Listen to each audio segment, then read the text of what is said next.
malam hari ini di sesi yang sudah kita awali dari minggu pertama bulan ini, sesi tentang mahabbatullah, tema tentang kecintaan kepada Allah.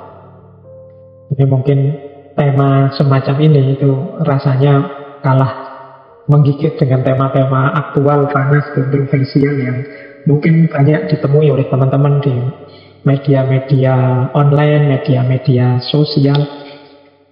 Tapi tentu saja tema-tema seperti mahabbatullah, tema-tema cinta ilahiyah ini nilainya secara tematik itu nilai yang lebih hakiki, jadi lebih sejati, berhubungan dengan eksistensi dasar kita sebagai hamba Allah dan juga sebagai khalifahnya.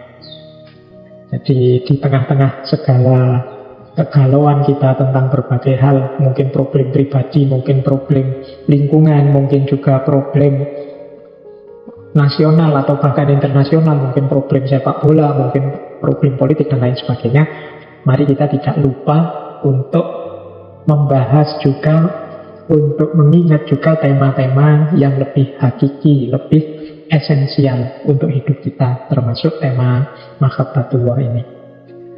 Baik, langsung saja kita bincang. Malam hari ini kita kembali bersama tokoh yang luar biasa yang seingat saya sudah berkali-kali kita angkat beliau ini, karena memang gagasan-gagasan beliau luar biasa, yaitu Hujjatul Islam Imam Ghazali. Jadi kalau nama lengkap beliau sebagaimana di sesi-sesi sebelumnya, ya nama lengkap beliau kan Muhammad bin Muhammad bin Muhammad bin Ahmad Abu Hamid Al-Ghazali. Kadang-kadang ditambah-tambahi untuk menegaskan identitas beliau. Misalnya ditambahi An-Naisaburi, ditambahi As-Syafi'i, ditambahi Al-Ash'ari, kadang ditambahi juga At-Tusi dan lain sebagainya, untuk menunjukkan identitas beliau. Kalau As-Syafi'i ya karena memang beliau mazhabnya Syafi'i dalam fikih. Kalau dalam kalam beliau Ash'ari. Naisaburi, At-Tusi itu menunjukkan tempat lahir beliau. Langsung saja kita masuk ke tema mahabbatullah dari seorang Imam Ghazali, seorang faqih, seorang mutakallim, seorang filosof, dan juga seorang sufi. Nah, untuk malam hari ini kita akan banyak mengambil dari kitab Ihya Ulumuddin. Jadi malam hari ini kita semacam ngaji Ihya bab tentang mahabbah. Ini ada di rubuk yang keempat di jilid 4 dari kitab Ihya, bagian-bagian akhir. Nah, malam hari ini kita nukil sedikit wawasan-wawasan beliau tentang mahabbatullah ini. Ya meskipun namanya bab, tapi bab kalau di Ihya itu sudah seperti buku. Jadi jumlahnya ratusan halaman. Makanya banyak orang yang menukil kitab Imam Ghazali diterbitkan secara terpisah-pisah Ihya itu. Misalnya mahabbatullah menurut Imam Ghazali itu sebenarnya hakikatnya yang ngambil saja dari satu bab dalam Ihya. Baik, kita mulai untuk mendalami kembali tentang maksud dan makna dari kecintaan kepada Allah melalui kitab Ihya-nya Imam Ghazali. Bismillah. Nah, kalau teman-teman yang pernah ngaji Ihya, selalu saja di setiap babnya, di awal-awal pembahasan, pasti Imam Ghazali menampilkan dalil-dalilnya dulu, baik dari Al-Quran maupun dari hadis maupun asar dan kisah-kisah para sahabat yang relevan dengan tema yang sedang dibahas, termasuk tentang mahabbatullah ini. Jadi tema kita malam hari ini dan bulan ini, teman-teman tidak usah khawatir ada bertaburan ayat, bertaburan hadis kalau kita mau mengangkatnya. Jadi kan banyak itu yang mengkritik, ini ngaji filsafat, ini mana Qur'annya, mana hadisnya, kan sering begitu. Jadi seolah-olah kalau tidak disebut ayatnya dan tidak disebut hadisnya, itu tidak berhubungan dengan agama. Padahal sangat banyak hal yang Qur'anik, sangat banyak hal yang Islamik tanpa harus disebut dalilnya. Ditambah dengan dalil yang banyak itu kan kadang-kadang menunjukkan kita belum terlalu mantap. Makanya kita cari dasar dalil. Kalau kita sudah yakin kesesuaiannya kan kita tidak harus capek-capek lagi mencari dalil. Termasuk tentang mahabbatullah ini. Tapi biar tambah mantap, maka dalam Ihya di bagian awal oleh Imam Ghazali ditunjukkan beberapa ayat Al-Quran yang indikasinya dan maksudnya adalah cinta pada Allah atau mahabbatullah. Bahkan di awal-awal Ihya itu oleh Imam Ghazali disebut mahabbah pada Allah atau cinta pada Allah itu sifatnya fardhu. Jadi wajib setiap orang berusaha untuk mencintai Allah. Dan itu disimpulkan misalnya dari surat Al-Baqarah ayat 165 yang bunyinya walladzina amanu asyaddu hubban lillah. Dan orang-orang yang beriman itu sangat cinta kepada Allah. Ini kalau diambil mafhum muwafaqahnya, berarti kalau orang itu beriman kepada Allah, salah satu cirinya adalah cinta. Kalau belum cinta berarti imannya belum memuncak. Seperti di tokoh-tokoh kemarin-kemarin kan kita bahas di Ibnu Athaillah, di Syekh Abdul Qadir Jailani, bagaimana cinta pada Allah itu jadi indikasi utama dari keimanan. Bahkan di surat At-Taubah ayat 24 yang saya tampilkan di situ juga sangat tegas sekali dinyatakan Allah tidak berkenan kalau kita mencintai apapun sebelum Dia atau mendahulukan apapun sebelum Dia, berarti tidak mencintai Allah. Di surat At-Taubah itu ayat 24 Imam Ghazali mencantumkannya yang artinya Qul in kana aba'ukum wa abna'ukum wa ikhwanukum wa azwajukum wa ashiratukum wa amwalun iktaraftumuha wa tijaratun tahsyawna kasadaha wa masakin tardawnaha ahabbu ilaikum minallahi wa rasuli wa jihadin fi sabili fatarabbasu hatta ya'tiyallahu bi amri. Katakanlah Muhammad, apabila ayah-ayah kalian dan anak-anak kalian dan teman-teman kalian dan istri-istri kalian dan keluarga kalian dan harta yang kalian miliki dan perdagangan yang kalian takutkan kerugiannya dan tempat tinggal yang kalian sukai, jadi ini semua kan yang biasanya ini kita sukai, kita cintai, ahabbu ilaikum minallahi wa rasulihi wa jihadin fi sabilihi. Kalau itu lebih kalian cintai dari Allah dan Rasulnya dan berjuang di jalannya, fatarabbasu hatta ya'tiyallahu bi amrih. Maka tunggulah sampai Allah mendatangkan urusannya. Ini pasti urusan yang tidak enak karena ini sesuatu yang Allah tidak berkenan, Allah murka. Fatarabbasu hatta ya'tiyallahu bi amrih. Wallahu la yahdil qaumal fasiqin. Dan Allah tidak akan memberi hidayah orang-orang yang fasik. Ini kalau disambungkan dengan kata-kata sebelumnya berarti orang yang tidak mencintai Allah itu bisa termasuk golongan orang-orang fasik. Dan ya kalau surat Ali Imran ayat 31 juga tegas juga menyatakan Qul in kuntum tuhibbunallaha fattabi'uni yuhibbukumullahu wa yaghfir lakum dzunubakum wallahu ghafurur rahim. Katakanlah apabila kalian mencintai Allah, katakanlah wahai Rasul Muhammad, apabila kalian mencintai Allah maka ikutilah aku. Ini mengikuti Kanjeng Nabi maksudnya. Yuhibbukumullahu wa yaghfir lakum dzunubakum. Allah akan mencintai kalian dan mengampuni dosa-dosa kalian. Wallahu ghafurur rahim, dan Allah Maha Pengampun serta Maha Penyayang. Ini surat Ali Imran ayat 31. Innalladzina amanu wa amilus solihati sayaj'alu lahumur rahmanu wudda. Sesungguhnya orang-orang yang beriman dan beramal soleh itu Allah akan menjadikan kepada mereka wudda, rasa cinta, rasa kasih sayang dalam hati mereka. Jadi ini orang itu kalau beriman sungguh-sungguh, beramal baik karena Allah secara sungguh-sungguh, ya akan muncul rasa cinta di hatinya. Ini kalau dipahami, kalau bahasa usul fikih itu mafhum mukhalafahnya, kalau rasanya kok relasi kita dengan Allah itu belum masuk ke babak cinta, mungkin masih kewajiban, masih kebutuhan dan lain sebagainya, jangan-jangan keimanan dan amal baik kita belum sepenuhnya, belum sungguh-sungguh. Karena janjinya Allah dalam Al-Quran kan, orang yang beriman dan beramal soleh, saya ja'alu lahumur rahmanu wudda. Allah akan menjadikan rasa kasih sayang dalam diri mereka. Jadi kok dalam diri kita isinya serba marah terus, serba ngamuk terus, serba tidak tenang, serba tidak nyaman, maunya emosi terus, lihat apa saja, jangan-jangan kita kurang serius amanu wa amilus sholihatnya. Nah, harusnya orang yang imannya mantap dan dimanifestasikan dengan amal baik yang ikhlas lillahi ta'ala, yang ada dalam dirinya adalah wudda, jadi rasa sayang yang dalam. Baik, hadis juga banyak, saya ambilkan satu saja ya, tidak saya baca semua. Teman-teman pastinya yang tertarik bisa dibaca langsung kitab Ihya, misalnya yang terakhir itu ya, yang muttafaq alaih. La yu'minul abdu hatta akunu ahabbu ilaihi min ahlihi wa malihi wa nafsihi wa nasi ajma'in.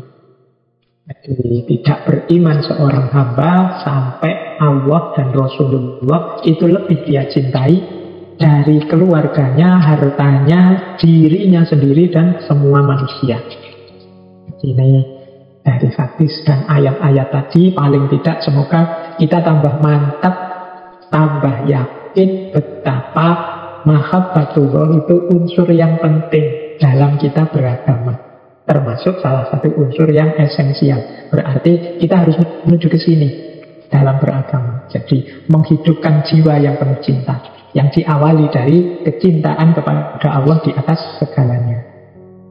Baik, sekarang kita mulai teman-teman belajar tentang gagasan-gagasan Imam Ghazali tentang mahabbah atau cinta kepada Allah. Imam Ghazali ini yo ilmuwan, yo faqih, yo sufi, yo filosof. Cara beliau membahas mungkin agak berbeda dengan kemarin minggu lalu Syekh Ibnu Athaillah atau sebelumnya Syekh Abdul Qadir Jailani yang lebih ke ceramah-ceramah. Kalau beliau ini lebih sistematis membahasnya. Jadi kalau Imam Ghazali diawali definisinya apa, dalilnya apa, kemudian dasar berpikir, asumsi-asumsi awalnya apa, implikasinya apa, itu lebih tertib kalau Imam Ghazali. Makanya kita pelan-pelan ya malam hari ini belajarnya biar dapat sesuatu. Nah, diawali dalam Ihya itu Imam Ghazali mendefinisikan cinta dari aspek yang paling elementer dulu, paling dasar dulu. Biasanya orang ngomong cinta itu kan diawali dari bulat dulu, biasanya ruwet dulu, yang tidak bisa didefinisikan lah, yang urusan perasaan aja. Kalau Imam Ghazali simpel, diawali yang sederhana dulu, biar kita lebih mudah mengidentifikasi apa itu cinta. Kata Imam Ghazali, al-hubbu ibaratun an mailit tab'i ila syai'il mulabbi. Kata Imam Ghazali, cinta itu adalah satu ungkapan tentang ketertarikan yang sifatnya alamiah, tab'u, terhadap sesuatu yang dianggap menyenangkan atau dianggap lezat. Ini kan definisinya elementer sekali. Mudahnya cinta itu ya ketika kita suka sesuatu. Suka itu kan jiwa kita cenderung pada sesuatu itu. Cinta kan selalu diawali dari sini.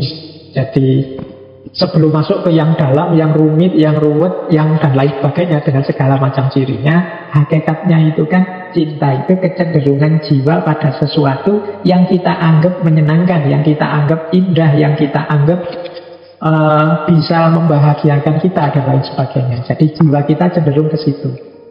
Mailit seperti itu kecenderungan jiwa secara alamiah. Ini mungkin kalau pakai bahasa anak-anak muda hari ini semacam passion. Passion itu kan kecenderungan kita. Jadi kita sukanya kemana, orientasinya kemana. Inilah akar dan awal dari cinta. Maka nanti ya cinta kepada apapun ya awalnya ini. Jiwa kita cenderung pada yang kita cintai. Kepada Allah berarti nanti juga begitu.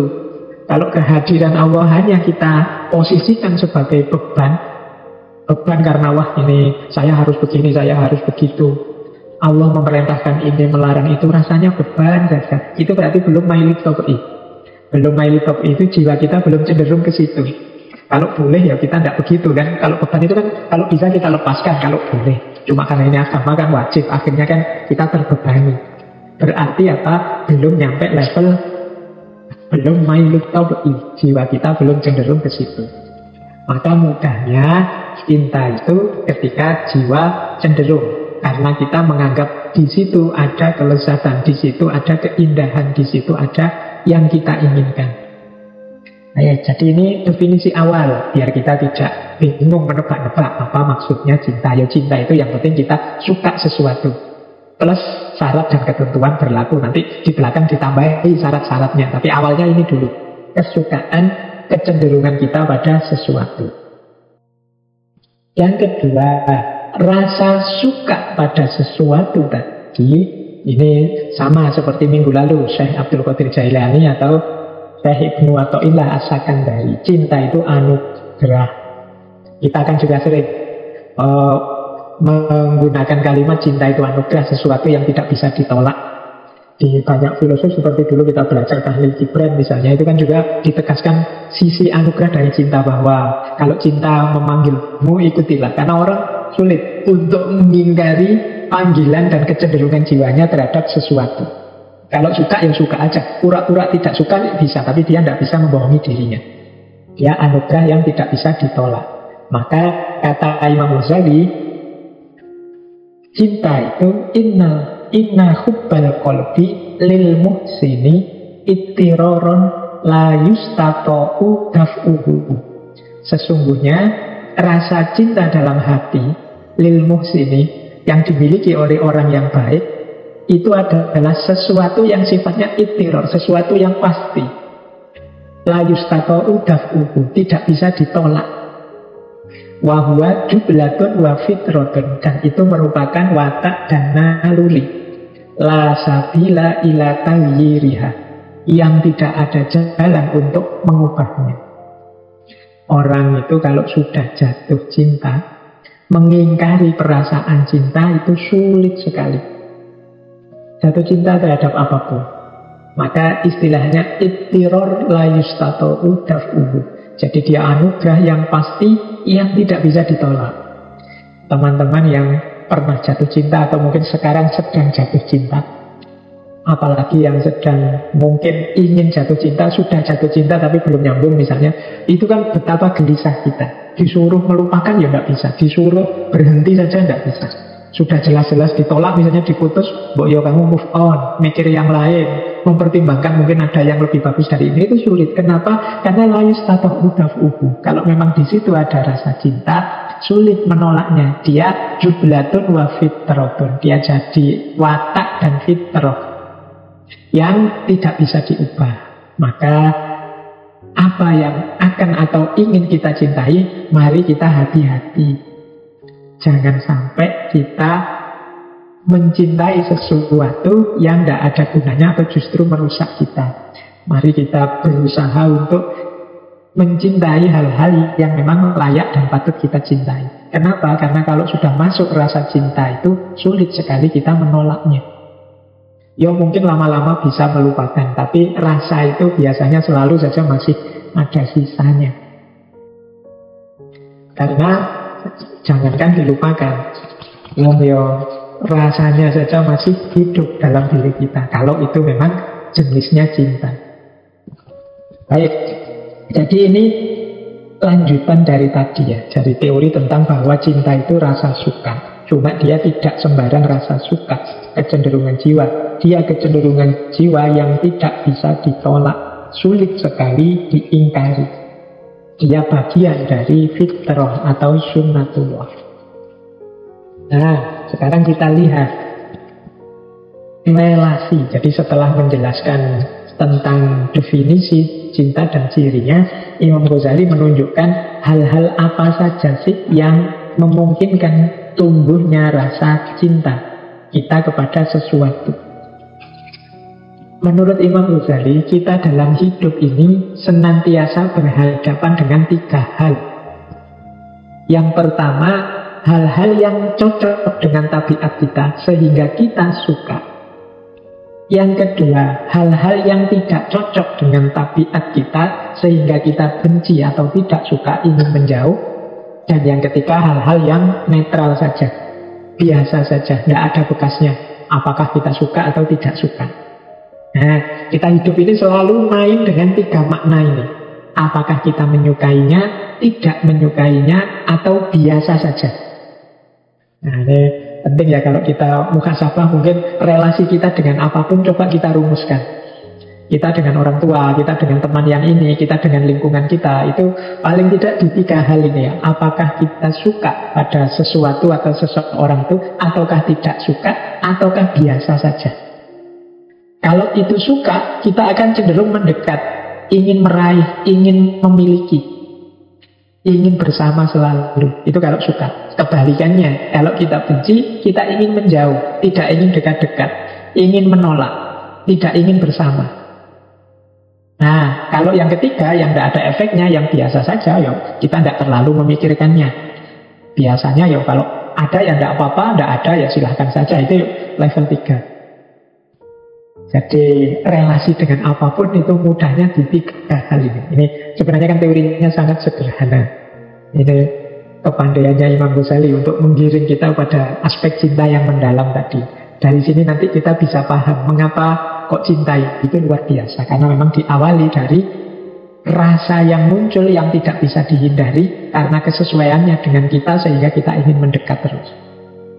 Nah, yang pertama, yang kita cocok sehingga kita mendekat, ingin bersama. Kata Imam Ghazali, ini kalau tambah kuat, tambah kuat, tambah kuat, muncul namanya ishq. Ishq itu rindu. Makanya para pecinta itu sering dinamai sebagai asyik. Asyik itu orang yang rindu. Nah, ini yang pertama. Ini terhadap apapun yang kita sukai. Kesukaan itu semakin kita dekati, semakin kita terlibat, semakin kita bersama, semakin lama akan kuat rasa itu. Nah, kalau tambah kuat namanya ishq. Orangnya namanya asyik. Asyik itu sering diterjemahkan jadi pecinta.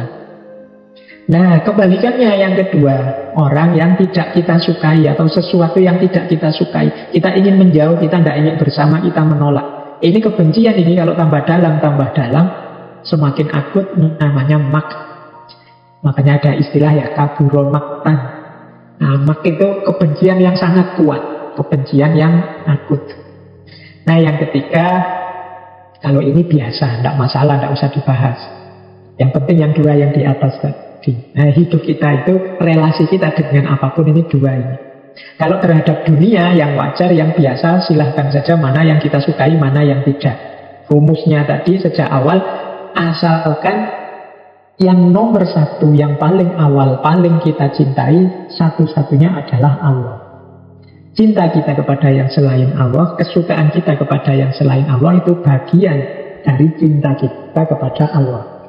Nanti arahnya ke sana. Tapi paling tidak sampai di titik ini kita sekarang tahu bahwa tanggapan kita terhadap apapun itu ya satu di antara tiga ini. Kalau tidak mat atau biasa saja.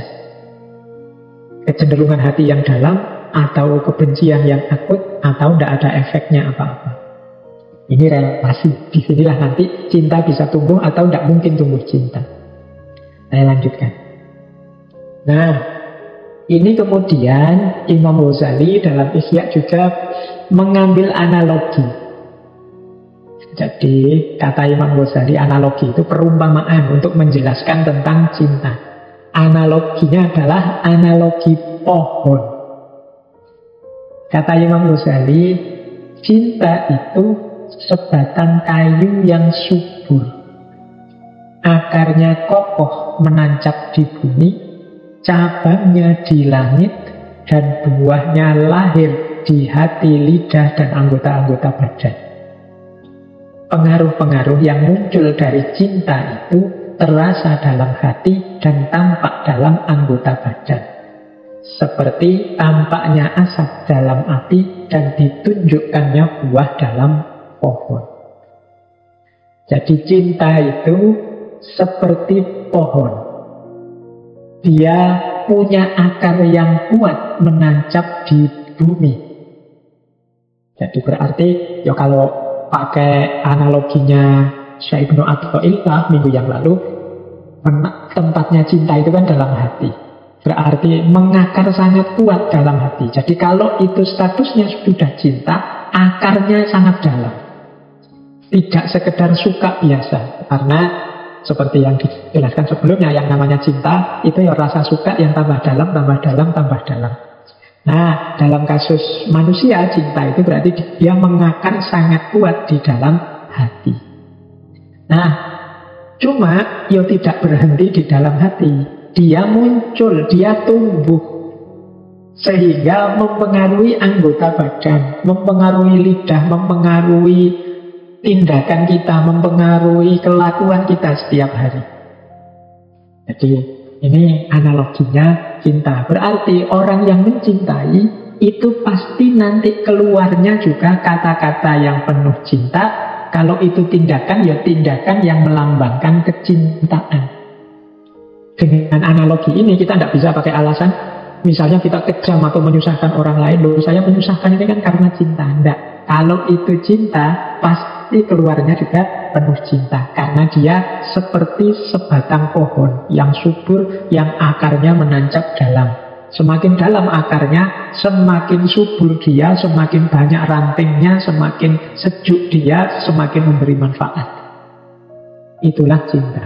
Jadi hubungan kita dengan Allah, kalau itu dasarnya cinta, maka pasti kelihatan dalam pikiran, kata-kata, dan perbuatan kita. Maka tidak bisa beralasan kita, saya sebenarnya sudah cinta pada Allah, cuma tidak kelihatan saja, cuma tidak terekspresikan saja. Kalau menurut Imam Ghazali tidak begitu. Semakin dalam cinta, semakin kelihatan ekspresinya. Sama seperti pohon. Pohon itu semakin menggunjang akarnya, kan semakin besar pohonnya, semakin subur ranting-rantingnya. Maka ya cinta itu meskipun dalam batin, tapi gejalanya dan efeknya kelihatan. Sulit disembunyikan. Nah, ini yang dimaksud oleh Imam Ghazali ketika beliau menganalogikan cinta itu dengan sebatang pohon yang subur. Berarti apa? Ya nanti kita belajar bagaimana sih ciri kata, tindakan, perbuatan orang yang mencintai itu. Itulah cirinya orang yang mencintai. Karena ya, yang di batin memang kita tidak bisa akses, tapi yang keluar dalam bentuk tindakan kan bisa kita lihat. Nah, lanjut. Jadi ini Imam Ghazali menjelaskannya tertib, step by step, pelan-pelan. Nah, sekarang satu aspek yang pasti muncul dalam diri seorang pecinta, yaitu kerinduan kepada yang dicintai. Jadi kata Imam Ghazali, ini manifestasi cinta yang paling nyata. Kalau teman-teman ingin ngecek aku itu cinta bener apa enggak sih sama dia atau sama siapapun atau apapun, ciri yang paling mudah adalah teman-teman rindu enggak? Rindu untuk dekat, rindu untuk bersama, rindu untuk kembali lagi dan lain sebagainya. Jadi kalau sudah ada kerinduan yang apalagi kerinduannya dalam itu ya tidak perlu dibahas macam-macam lagi ya, kemungkinan itu cinta. Jadi ketika seorang hamba cinta pada Tuhannya, maka dia akan merindukannya selalu. Jadi yang paling dia nantikan adalah kapan aku bersama dengannya. Inilah cinta ilahiyah, cinta yang ingin ketemu terus, ingin bersama terus. Itulah tadi yang disebut kerinduan, kegilaan seorang yang mencintai. Jadi ini manifestasi yang paling mudah kita deteksi untuk kita memahami apakah ini cinta atau bukan cinta. Bahkan nanti dijelaskan, bahkan saat kita sudah bersama sekalipun rasanya masih rindu. Bersama kok masih rindu itu maksudnya, mbok ini jangan berakhir. Semoga kebersamaanku ini tidak ada habisnya. Begini terus. Jadi sudah bersama tapi masih rindu, ingin lebih dekat lagi, ingin lebih dekat lagi. Itulah cirinya cinta. Di Ihya, Imam Ghazali mengilustrasikan sebuah cerita yang menarik untuk mengajarkan kita tentang para pecinta, yaitu ceritanya Nabi Ibrahim. Jadi Nabi Ibrahim ini pernah, mungkin semacam, bahasa saya ini semacam bercanda guyon tentang ketika satu ketika malaikat maut datang untuk mencabut nyawa beliau. Ya seorang nabi kan pastinya sudah sangat paham sunnatullah hidup ini, setiap orang pasti akan meninggal. Nah, cuma Nabi Ibrahim ini ingin menguji. Jadi ketika malaikat maut datang, Nabi Ibrahim berkata, hal ra'aita kholilan yumitu kholilahu. Apakah engkau pernah melihat seorang kekasih yang ingin membunuh, mematikan kekasihnya? Seorang teman yang ingin membunuh temannya. Nabi Ibrahim ini kan dikenal sebagai Khalilullah, kekasihnya Allah. Nah, ini jadi ketika malaikat maut datang, wahai Ibrahim, aku ingin mencabut nyawamu, waktumu sudah selesai. Nabi Ibrahim bertanya, hal ra'aita khalilan yumitu khalilahu. Apa engkau pernah melihat seorang kekasih kok ingin mematikan orang yang dikasihinya? Terus gelendengannya Nabi Ibrahim ini dijawab oleh Allah. Saat itu terus Allah berfirman, hal ra'aita muhibban yakrohu liqa'a habibahu. Firman-Nya Allah, adakah engkau menjumpai orang yang mengaku mencintai tetapi enggan bertemu dengan kekasihnya? Belum mendapat jawaban ini sudah Nabi Ibrahim tidak bisa ngomong lagi, karena beliau tidak bisa mengingkari betapa beliau sangat cinta kepada Allah. Kisah ini hakikatnya untuk mengajarkan kita bahwa kalau kita mencintai Allah, tentunya kita ingin senantiasa bersama dengan Allah. Setelah dijawab oleh Allah begitu pada Nabi Ibrahim, terus Nabi Ibrahim bilang pada malaikat maut, wahai malaikat maut, silahkan cabut ruhku sekarang juga. Tidak sabar aku bertemu kekasihku. Jadi ciri utama, manifestasi utama dari cinta menurut Imam Ghazali adalah kerinduan untuk senantiasa bersama dan tidak tahan kalau jauh, ingin selalu berjumpa. Jadi tadi cinta itu mengakar, kemudian cinta itu dipenuhi dengan kerinduan. Nah, ada lagi uraian dari Imam Ghazali, cirinya orang yang mencintai juga adalah mencintai yang dicintai oleh Allah. Jadi menurut Imam Ghazali, mencintai Allah itu berarti juga harusnya mencintai Rasulullah, mencintai para ulama, mencintai orang-orang bertakwa, mencintai para kekasih Allah. Bahkan mungkin kita harus mencintai siapapun, karena Allah ini kan Maha Rahman, Maha Rahim.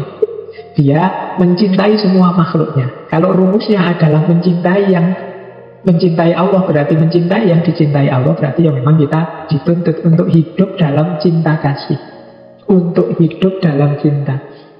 Itulah mengapa mungkin belakangan kita sering dengar, mari kita hidupkan Islam yang rahmatan lil alamin. Makna rahmatan lil alamin itu kan rahmat, rahman, rahim, itu kan hakikatnya cinta yang meluap-luap mendalam.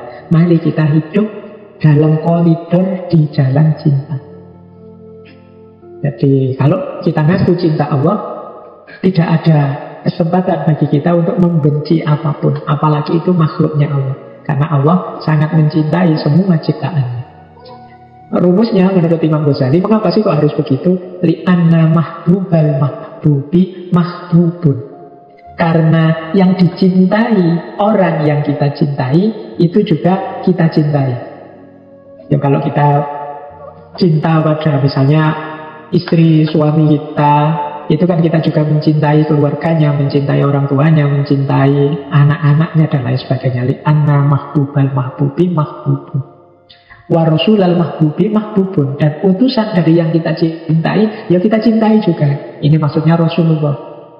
Jadi jangan ngaku cinta pada Allah kalau kita tidak cinta pada Rasulullah. Wa muhibbul mahbubi mahbubun. Bahkan orang-orang yang juga sayang mencintai yang kita cintai, itu juga kita cintai. Jadi utusannya juga kita cintai, orang-orang yang mencintainya dan yang dia cintai juga semuanya kita cintai. Kalimat mahbubnya banyak sekali, dari cinta ke cinta. Li'anna mahbubal mahbubi mahbubun, wa rasulal mahbubi mahbubun, wa muhibbul mahbubi mahbubun.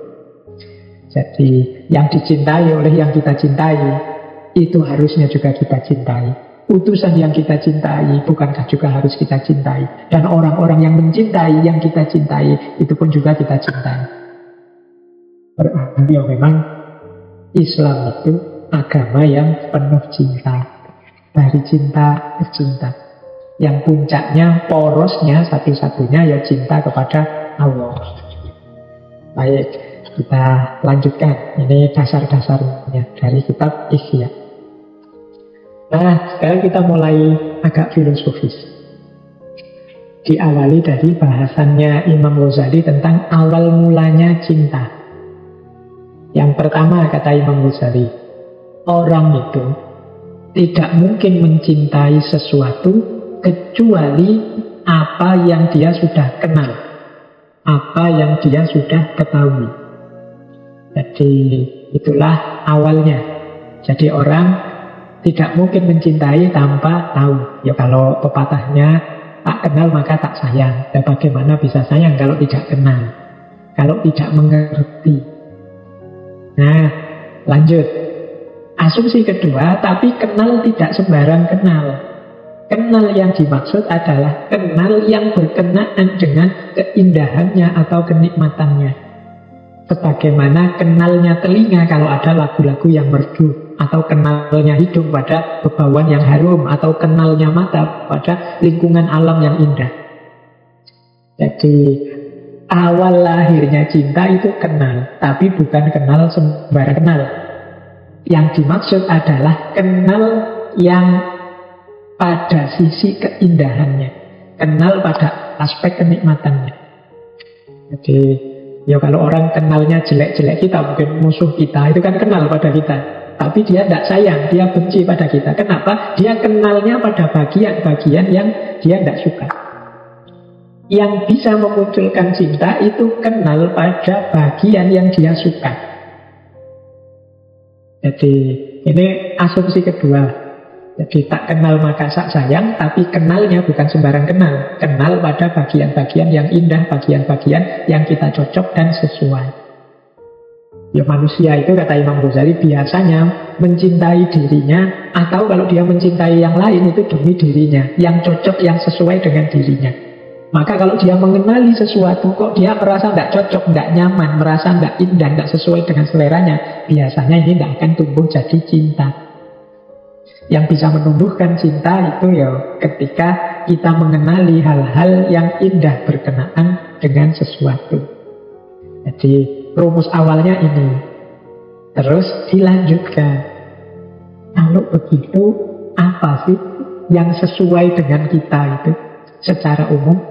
Yang membuat orang kemudian mengenali hal-hal yang indah tadi apa saja. Nah, dilanjutkan sekarang analisisnya Imam Ghazali. Jadi orang itu tadi tak kenal maka tak sayang, cuma kenalnya pada aspek-aspek yang membuat dia nyaman. Apa sih yang membuat dia cocok dan nyaman? Biasanya beberapa hal inilah yang membuat orang itu suka, nyaman, dan cocok. Yang pertama apa? Ya, dirinya sendiri, kesempurnaannya, dan kalau bahasanya Imam Ghazali, kelanggengannya yang membuat dia langgeng, membuat dia enak terus, nyaman terus, sehat terus, dan lain sebagainya. Jadi cinta pada dirinya sendiri, cinta pada kesempurnaannya, cinta pada kelanggengannya. Itu setiap orang pasti begini. Setiap orang itu pasti sedikit kecil atau besar punya ego, cinta kepada dirinya sendiri. Maka manusia akhirnya punya kecenderungan mencintai apapun yang mendukung keberadaannya, mendukung kebaikannya, mendukung kualitasnya. Ini yang pertama. Nah, menurut Imam Ghazali, kalau memang hal yang pertama ini mampu menumbuhkan rasa cinta, jadi kalau kita mencintai apa saja yang mendukung keberadaan kita di muka bumi ini, menurut Imam Ghazali, bukankah yang paling layak, paling pantas, paling cocok kita cintai itu Allah? Bukankah Allah yang membuat kita ada, membuat kita berada, membuat kita mengada dengan segala kedirian kita saat ini? Bukankah Allah yang menyempurnakan karakter kita, yang membuat kita jadi manusia yang penuh kemuliaan, yang memberi kita kesehatan, yang memberi kita anak cucu sehingga kita mengalami kelanggengan, cita-cita kita berlanjut. Itu semuanya kan Allah. Jadi kalau memang yang pertama ini yang membuat kita mencintai sesuatu atau seseorang, bukankah yang paling layak, paling pantas kita cintai Allah. Karena Allah lah yang menghadirkan kita.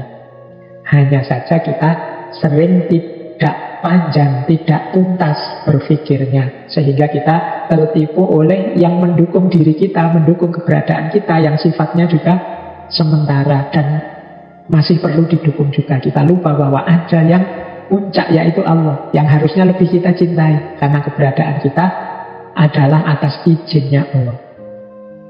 Nah, rumus yang pertama ini. Jadi orang itu mencintai karena dia cinta dirinya sendiri. Nah, yang membuat diri kita sendiri ada itu kan Allah. Berarti apa? Ya harusnya kita cinta dong pada Allah. Yang kedua, biasanya orang juga mencintai orang lain yang juga memberikan cinta kepadanya. Ini ciri kedua. Yang ini membantu keberlangsungannya, menolak kebinasaannya. Jadi orang-orang yang mencintai kita, sayang pada kita, itu kan biasanya terus kita juga tergerak untuk menyayanginya. Jadi kalau kita punya teman yang tulus, atau punya sahabat yang sering membantu, atau punya saudara yang ikhlas menolong kita dalam banyak hal, kita punya orang tua yang mengorbankan apapun pada kita, itu kan mau tidak mau batin kita terdorong untuk mencintai mereka semua. Kalau kita tidak mencintai mereka, kadang kita dimarahi oleh orang, kamu tidak manusiawi. Padahal kalau kita berpikir lebih mendalam, kata Imam Ghazali, siapa yang lebih mencintai kita selain Allah? Siapa yang lebih memberikan aneka fasilitas bantuan, pertolongan selain Allah? Yang lebih dari Allah. Berarti apa? Kalau menggunakan rumus yang kedua ini, ya lagi-lagi yang pantas dan layak kita cintai, ya hanya Allah sebenarnya. Yang nomor satu harus kita dahulukan, kita cintai, itu ya harusnya hanya Allah. Jadi ini alasan kedua, orang biasanya mencintai. Alasan pertama dirinya sendiri, alasan kedua orang lain yang mencintainya. Maka dia tergerak untuk mencintai. Kita sering lupa bahwa loh, ada yang sangat mencintai kita, yang memberikan segalanya untuk kita, memberi aneka fasilitas untuk kita, tapi kita lupa untuk mencintai balik. Kalau kita tidak membalas cinta orang-orang sekeliling kita, orang menyebut kita tidak manusiawi. Padahal kita lupa untuk mencintai Allah. Baik, yang kedua itu alasannya. Jadi ini alasan orang mencintai tadi oleh Imam Ghazali langsung ditarik ke ranah cinta kepada Allah. Yang ketiga, kita itu sering mencintai orang baik. Meskipun dia tidak baik kepada kita saja, tapi orang ini memang orang baik, dia baik kepada siapapun.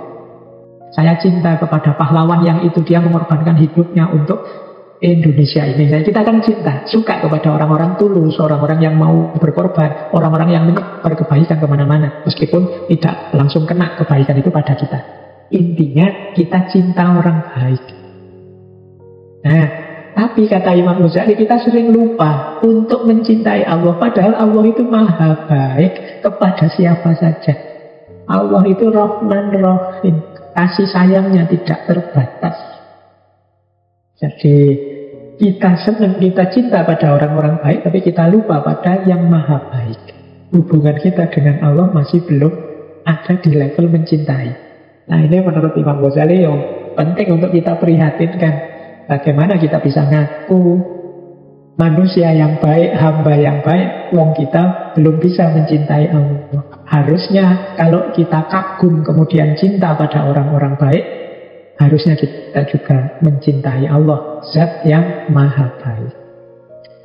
Nah, yang keempat, ini alasan-alasan orang mencintai. Kita biasanya juga cinta pada segala sesuatu sesuai kualifikasinya. Biasanya kita, Pak, saya suka yang indah-indah, Pak. Nah, ini kan kesukaan kita pada sesuatu sesuai karakternya, sesuai sifat-sifatnya. Tapi kita sering berhenti hanya pada keindahan, kecantikan, kegagahan duniawi. Kita cinta pada keindahan, tapi sering lupa untuk mencintai yang maha indah. Kita cinta pada kegagahan, keperkasaan, tapi sering lupa untuk mencintai yang maha perkasa. Kita sering kagum dan cinta pada orang-orang pintar, para ulama yang ilmunya mendalam, tapi sering lupa untuk mencintai Allah yang maha alim, yang maha tahu segalanya. Nah, ini dikritik oleh Imam Ghazali. Jadi, ya manusiawi orang itu mencintai sesuatu dengan sifat-sifat utamanya, keindahan, kecantikan, keperkasaan. Tapi kok kita lupa dengan yang paling layak untuk menerima cinta kita dalam hal ini, yaitu Allah. Nah, yang keempat. Yang kelima, kita itu biasanya mencintai seseorang atau sesuatu yang sesuai dengan diri kita. Jadi yang cocok dengan diri kita. Jadi misalnya kita itu suka dengan kelembutan karena jiwa kita lembut. Kita itu suka dengan ketegasan karena kita ini orangnya disiplin. Ya kalau bahasanya anak-anak hari ini, yang tipe kita deh. Kita kan suka dengan yang tipe-tipe kita. Wah, saya suka sama orang itu yang lembut, orang yang gagah, orang yang tegas, atau orang yang cerdik, dan lain sebagainya. Ini kan kenapa? Karena sesuai dengan aku, tipeku. Nah, menurut Imam Ghazali, loh, bagaimana kita lupa bahwa tipe, kecenderungan, dan lain sebagainya itu pasti cocok, pasti sesuai, dan itu semua kan anugerahnya Allah pada diri kita. Karakter kita itu kan merupakan cerminan dari hadirnya Allah. Pak, saya itu suka orang yang penyayang loh Pak. Tapi kita sering levelnya hanya manusia dan sesama. Kita lupa bahwa ada yang maha penyayang. Pak, saya suka orang yang tegas, orang yang kalau salah ya dihukum misalnya. Kita levelnya hanya level manusia. Kita lupa untuk naik pada puncaknya. Allah juga punya sifat tegas. Allah juga ada Sadidul Iqab. Allah juga ada Ghafurur Rahim. Allah juga Alimun Khabir, dan lain sebagainya. Nah, jadi ini sebab-sebab cinta, dan harusnya Allah yang lebih dulu menerima. Ini yang dimaksud oleh Imam Ghazali. Jadi kalau kita kembali sebentar ya, filosofi cintanya Imam Ghazali tadi. Cinta itu diawali dari pengetahuan, pengenalan, yang tadi tak kenal maka tak sayang. Tapi ya tidak sembarang pengenalan. Kenal yang sifatnya keindahan, yang sifatnya membuat kita nyaman, cocok, suka. Nah, yang membuat kita nyaman, cocok, suka itu paling tidak 5 hal ini. Yang pertama, mendukung diri kita. Yang kedua, yang mencintai kita. Yang ketiga, orang-orang yang menurut kita baik. Yang keempat, karena sifat-sifat tertentu yang menurut kita bagus, cocok, sesuai, misalnya keindahan, kecantikan. Dan yang kelima, yang sesuai dengan diri kita. Ternyata menurut Imam Ghazali, kalau kita jeli, semua sebab-sebab cinta itu harusnya membawa kita kepada Allah. Jadi yang paling puncak dari semua alasan ini harusnya kita bertemu pada Allah. Ya misalnya tadi, kalau kita mencintai keindahan, harusnya kita mencintai Allah yang maha indah. Kalau kita mencintai orang baik, harusnya kita mencintai Allah yang maha baik. Kalau kita mencintai orang yang mendukung kita, mencintai kita, siapa yang lebih mendukung dan mencintai kita selain Allah? Jadi inilah cara berpikir logika mahabbatullah yang dikembangkan oleh Imam Ghazali.